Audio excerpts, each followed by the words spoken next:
നമസ്കാരം. പ്രവാസി മലയാളിയിലേക്ക് സ്വാഗതം. പ്രവാസി സമൂഹ മനസാക്ഷിയെ വേദനിപ്പിച്ച വാഹന അപകടത്തിൽ പൊരിഞ്ഞ രണ്ട് കുരുന്നുകളുടെയും മാതാവിന്റെയും മൃതദേഹം കബറടക്കി. പാലക്കാട് പത്തിരിപ്പാല സ്വദേശി ഫൈസലിന്റെ മക്കളായ അഹിയാൻ ഫൈസൽ, ഭാര്യ മാതാവ് സാബിറ എന്നിവരുടെ മൃതദേഹങ്ങളാണ് തായിഫ് അബ്ദുള്ള ബിൻ അബ്ബാസ് മസ്ജിദിൽ നടന്ന മയ്യത്ത് സംസ്കാരത്തിനു ശേഷം ഇബ്രാഹിം ജഫാലി ഖബർസ്ഥാനിൽ കബറടക്കം നടത്തിയത്.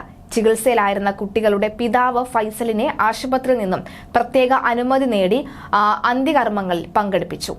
ഉംറ നിർവഹിക്കാനായി ഖത്തറിൽ ജോലി ചെയ്യുന്ന ഫൈസൽ, ഭാര്യ സുമയ്യ, മക്കളായ അഭിയാൻ, ഭാര്യ പിതാവ് അബ്ദുൽ ഖാദർ, ഭാര്യ മാതാവ് സാബിറ എന്നിവരടങ്ങിയ 6 അംഗ കുടുംബം ഖത്തറിൽ നിന്നും റോഡ് മാർഗം മക്കയിലേക്ക് യാത്ര ചെയ്യുകയായിരുന്നു. തായിഫിൽ നിന്നും 71 കിലോമീറ്റർ ദൂരെയുള്ള അദീഫ് എന്ന സ്ഥലത്തു വെച്ച് വാഹനം മറിഞ്ഞായിരുന്നു അപകടം സംഭവിച്ചത്. പരിക്കേറ്റവരെ തായിഫ് പ്രിൻസ് സുൽത്താൻ ആശുപത്രിയിൽ എത്തിച്ചുവെങ്കിലും മൂവരുടെയും ജീവൻ രക്ഷിക്കാൻ കഴിഞ്ഞില്ല. അപകടത്തിൽ പരിക്കുപറ്റിയ ഫൈസലും ഭാര്യ പിതാവ് Abdul ഖാദറും Taif King Abdul Azeez ആശുപത്രിയിൽ ചികിത്സയിൽ തുടരുകയാണ്. മരണമടഞ്ഞ കുട്ടികളുടെ മാതാവ് നിസാര പരിക്കുകളോടെ രക്ഷപ്പെട്ടിരുന്നു. മുൻപ് മക്കയിൽ ജോലി ചെയ്തിരുന്ന ഫൈസൽ 1 വർഷം മുൻപാണ് ഖത്തറിൽ ജോലിയിൽ പ്രവേശിച്ചത്. വാഹനം മറിഞ്ഞത് മാത്രമേ തനിക്ക് ഓർമ്മയുള്ളൂവെന്നും എന്താണ് സംഭവിച്ചതെന്ന് തനിക്ക് വ്യക്തമായിരുന്നില്ല എന്നുമാണ് ഫൈസൽ അപകടശേഷം പറഞ്ഞത്. ബന്ധുക്കളും മലയാളികളും അടക്കം നിരവധി പേർ സംസ്കാര ചടങ്ങുകളിൽ പങ്കെടുക്കാനെത്തിയിരുന്നു. തായിഫിലെ സാമൂഹിക പ്രവർത്തകരായ നാലക്കത്ത് മുഹമ്മദ് സാലിഹ്, പന്തളം ഷാജി എന്നിവരുടെ നേതൃത്വത്തിൽ നടപടിക്രമങ്ങൾ പൂർത്തിയാക്കി. അതേസമയം യാത്രക്കിടെ വാഹനമോടിച്ച ഫൈസൽ മയങ്ങിപ്പോയതാണ് അപകടത്തിന് കാരണമെന്നാണ് സൂചന. വാഹനം പാലത്തിലേക്ക് കയറാനിരിക്കെ പെട്ടെന്ന് വെട്ടിച്ചതോടുകൂടിയാണ് മറിഞ്ഞതെന്നാണ് സംശയം.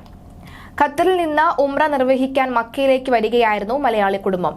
തായിഫിലെത്താൻ 71 കിലോമീറ്റർ അകലെയാണ് വെള്ളിയാഴ്ച പുലർച്ചെ അപകടം നടന്നത്.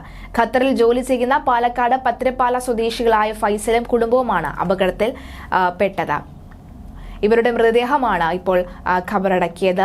അപകടത്തിൽപ്പെട്ട കാറിൽ 6 പേരാണ് ഉണ്ടായിരുന്നത്. ഫൈസലിനും ഭാര്യയുടെ പിതാവ് ഗുരുതരമായ പരിക്കുകൾ ഇല്ല. ഇതേ കാറിൽ ഒപ്പം സഞ്ചരിച്ചിരുന്ന ഫൈസലിന്റെ ഭാര്യ പരിക്കുകളില്ലാതെ രക്ഷപ്പെട്ടിരുന്നു. 1500 കിലോമീറ്ററാണ് ദോഹയിൽ നിന്ന് മക്കയിലേക്കുള്ള ഏകദേശ ദൂരം. GCC വിസ ഉള്ളവർക്ക് സൗദി അറേബ്യയിൽ പ്രവേശിക്കാൻ അനുമതി നൽകിയതോടെ ഒട്ടേറെ പേരാണ് ഉംറയ്ക്കായി മക്കയിലേക്ക് എത്തുന്നത്.